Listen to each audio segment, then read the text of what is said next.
Nikita Dragun, how do you have the audacity to culturally appropriate immediately after getting out of a psychiatric hospital? You just don't get it, huh? At this point, y'all, all this mess that happened to Nikita Dragun is giving me publicity stunt. But we're gonna leave that for a second and talk about my girl Emma Chamberlain, who wiped her entire TikTok account after receiving tons of hate. And y'all, even Charli D'Amelio is now facing a lot of drama with a popular magazine after they made a very inappropriate post about her in her underwear. Oh my God. I don't know who's responsible for this mess, but whoever manages these lame-ass magazines and agrees to make inappropriate posts about influencers deserves jail, for real. We all know how tons of magazines clickbait nowadays, and I'm pretty sure you guys also know some YouTubers who are known for making clickbait videos and titles just to grab some viewers. I know,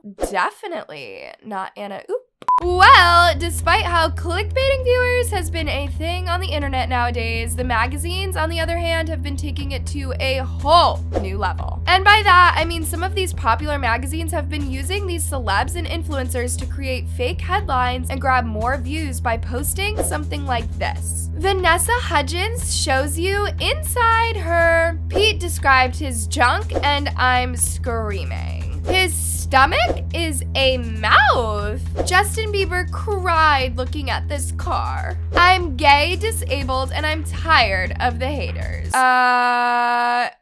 Okay, you know what? Let's move on. I think you guys get the idea of what I'm trying to explain, right? Yeah. All of these Snapchat headlines are just a mess. And the fact that so many viewers still get fooled by them is pretty insane if you think about it. Since, well, a popular magazine got called out a week ago for making an inappropriate post about Charli D'Amelio. Yeah, guys, this popular magazine, also known as 17 magazine, has been doing its own thing since 1944. And this magazine, y'all, not only talks about fashion, makeup, and health tips for teenagers, but it's also made for teenagers specifically, as it is literally called 17. And the fact that they had the audacity to make a fake and inappropriate headline about Charli D'Amelio talking about how she apparently showed her underwear on Instagram made tons of people furious. Since not only did this magazine take it way too far with their clickbait, but even Charli herself is still a teenager as she turned 17 this year. It's pretty insane to think how these magazines give 0 Fs about these influencers just to grab some viewers and get some cash. And that's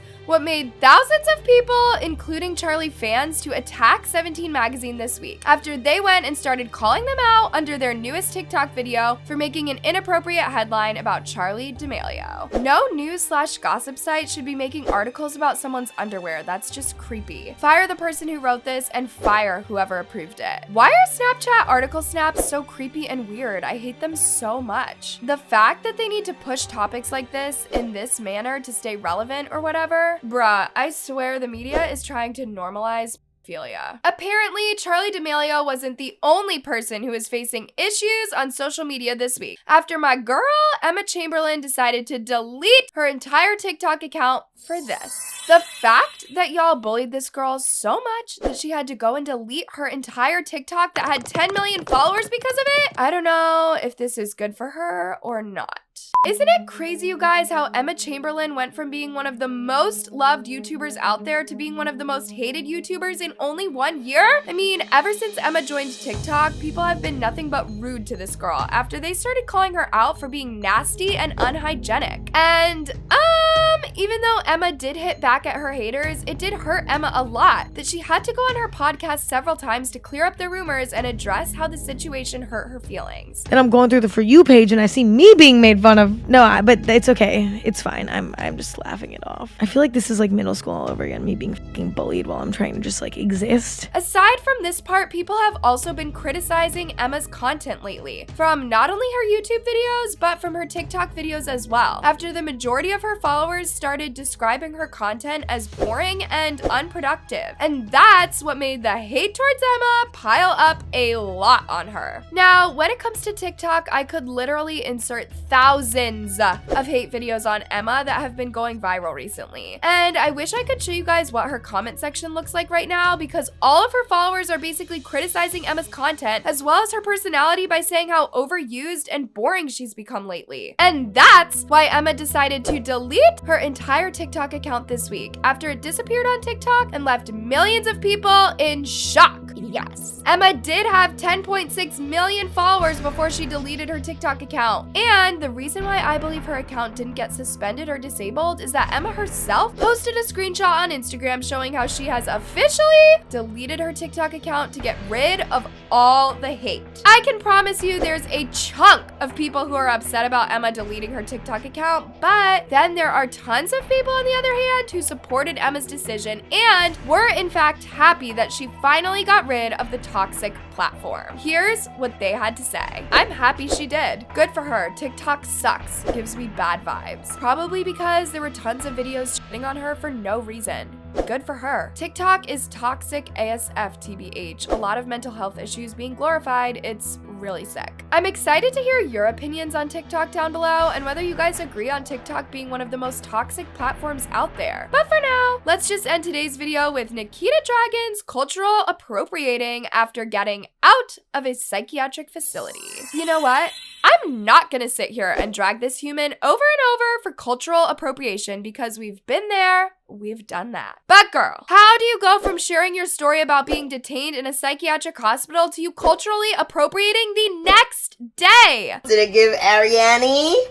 Did I give Arianka or no? If you guys have seen my recent YouTube about Nikita, then you definitely know how Nikita recently opened up about getting detained at a psychiatric hospital in Virginia for dressing inappropriately in public, and how this situation traumatized Nikita to the point where she struggled to talk about it for days on the internet. And honestly, I believed her for a quick second because I don't think Nikita would be this desperate to try and fake a very sensitive story for clout. But unfortunately, Nikita couldn't handle all the support she was having. So she decided to screw up the next day after she went ahead and posted an inappropriate picture of her showing her new braids while being 10 times darker than usual with the caption, "Mother of Dragons." And y'all, this situation did not only upset people because of her blackfishing and cultural appropriating for the 11th time this year, but of the fact that she had the audacity to cause drama on the internet immediately the next day after posting about her experience being at a psychiatric hospital. Take